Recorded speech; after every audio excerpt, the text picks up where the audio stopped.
This weekend, the Manitoba Choral Association is celebrating 40 years of a truly unique flagship program. Manitoba Sings is a program that regularly draws 300 singers of all skill levels, from youth to adults from all over Manitoba, to take part in a weekend of singing, fun, and community building. This weekend, the choral celebration finishes off with a performance on Sunday, February the 4th at 3 p.m. at Portage Avenue Church. And here to tell us more about this weekend's Manitoba Sings celebration, I am joined here over Zoom by Jenny Steinke-Magnus, who is the executive director of the Manitoba Choral Association. Hey, Jenny, nice to Hi, talk to you Chris. here over Zoom. Thanks for having me. Mhm. So, 40 years of Manitoba Sings. Can you start out by giving us a little bit of history of the initiative? It used to be called the Provincial Honor Choirs. How did it morph into what it's now known as today? Over the years, it's had a couple of different names. Provincial Choral Conference, Provincial Honor Choirs Conference, and most recently, Provincial Honor Choirs. And basically, a few years ago, well, we had to stop doing the program because of the pandemic, and that kind of gave us a chance to kind of reevaluate the program. For some time, for many years, we actually had auditions as part of the process of getting into these honor choirs. Mm, And in recent years, we actually did away with the auditions and we just said, you know what, anyone who wants to sing can show up and sing. And so that's what the program had evolved into. And so we thought, rather than calling it Provincial Honor Choirs, why don't we change the name to be a bit more reflective of what the program really means and what it's all about, which is Manitobans coming together and singing together essentially for the weekend. So that's why we did the name change, and we're really excited to hold the 40th anniversary of that program this weekend. yeah, and I was reading the press release that you sent out that there are members who are going to be participating this weekend who've been there since the beginning. Can you talk about the impact that the program has had on participants? Like, what kind of things are you hearing? Yeah, so this program, like you said, it's long running. It was established in 1982. It was the first annual program that MCA, the Choral Association, established. And we have people that we've invited to the concert, past conductors, volunteers, singers that have been singing or participating in some degree since the beginning. And people just love coming back year after year. We get so much positive feedback about this program. It brings together nearly 300 people from around the province. And a lot of people say that they love coming because sometimes they don't get to participate in a choir year round. Right. So maybe their community doesn't have a choir they can join, or maybe they just don't have the time to commit to going to a weekly choir rehearsal. So this is a very it's a one-time thing. It's a weekend intensive rehearsals and then a performance and then it's done. So a lot of people who really love to sing but don't get another chance to, that's what they come for, and they really love the idea of coming together with other people who want to do the same thing.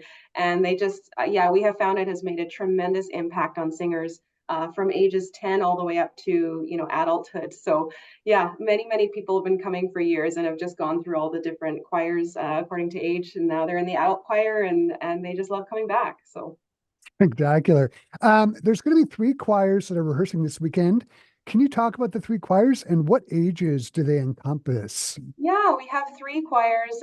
Over the years, we've had different ages and different types of choirs. This right now we have our junior choir, which is grades 5 to 8 singers, our senior high choir, which is grades 9 to 12, and then our adult choir, which is ages 18 and up. So some singers last year who were singing with the senior high choir are now going to be singing with the adult choir. So it'll be a little bit of a different experience for them. But that's the idea, is that people can come back year after year and then they just graduate to the next age group for the choir that they're a part of.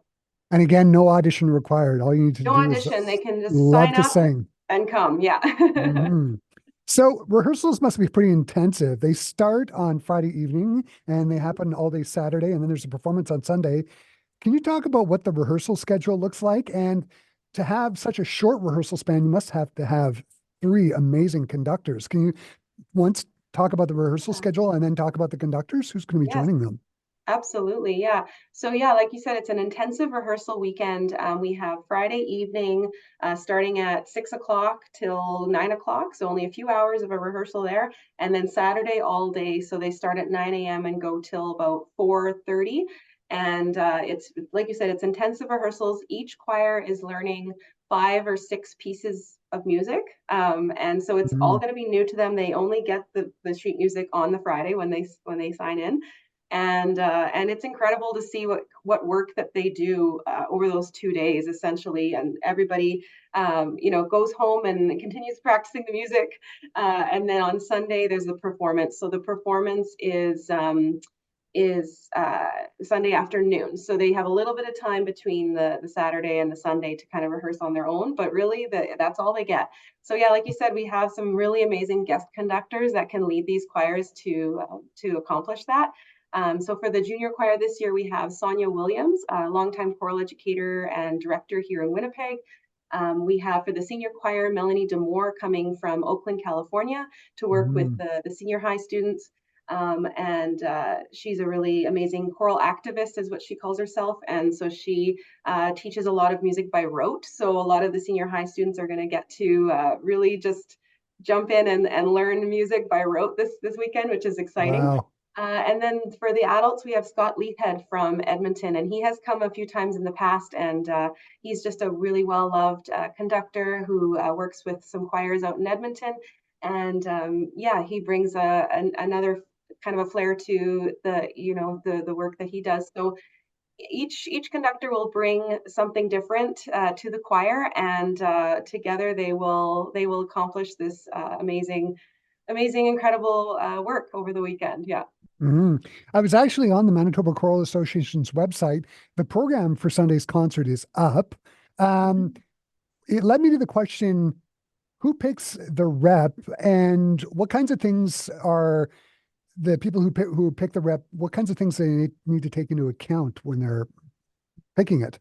It's actually the conductors themselves that pick the rep. So they are, we say to them, here we give them like some parameters. We kind of say, we'd like there to be, some diversity and in the type of music, the style of music, whether it's old versus new or Canadian and non-Canadian. So we try to get a balance of the repertoire, but really it is up to the artistic license. They have artistic license when they choose the rep, and then they say to us, here's what we'd like to do, and then we make that happen. We go and we purchase the music. We make sure there's enough copies for everybody to have in their folders, and then everybody learns the music. Fantastic. Yeah. But it's not all super intense hardcore rehearsals. I understand there's a little bit of fun on Saturday night. Can you talk about those guys? Yeah, absolutely. So after rehearsals on the Saturday, everybody has a dinner together, and then they have a little mini performance for each other where they get to share a little bit of what they've been learning.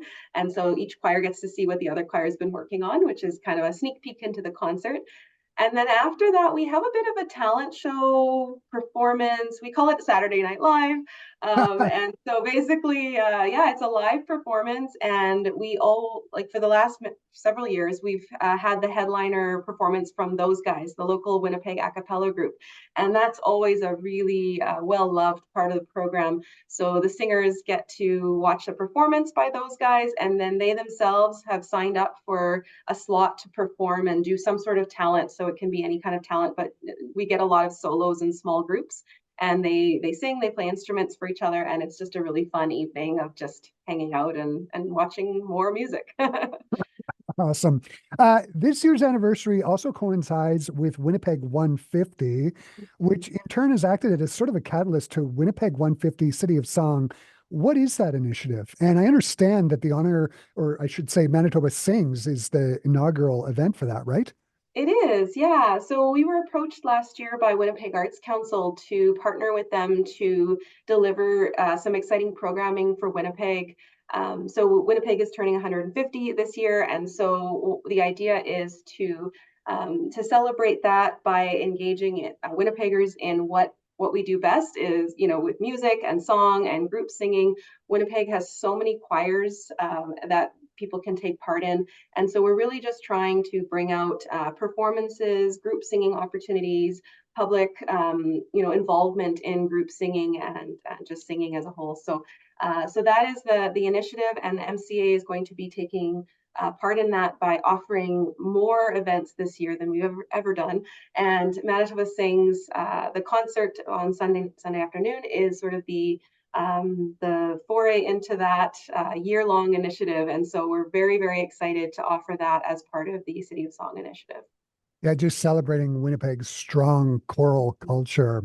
Absolutely. Yeah, yeah. Mhm. Jenny, the concert on Sunday at 3 p.m. at Portage Avenue Church sounds like it is going to be really, really wonderful. Where can people go to find out more and purchase tickets? And I also understand that there are virtual tickets available as well, right? Yes. Yeah, we do make that option just because it is a provincial event and we want to make sure anybody, even outside the city who can't travel in for it, can still enjoy the concert. So, yeah, our tickets are available online or at the door. You can go to mbchoralassociation.ca, that's our website, and just look up our event calendar and then find the concert tickets there. You can buy them online, like I said, or at the door, and tickets are $15 or $10 for students. And it's $10 for a live stream ticket. And so we encourage everybody to come out if you're able to in person or purchase tickets online. That's at 3 p.m. on Sunday, February 4th. Perfect, perfect. Jenny, this has been so great. Thanks so much for taking the time to talk to me today. It's been a lot of Thank fun. you so much. Thanks for having me on, Chris. It's been great.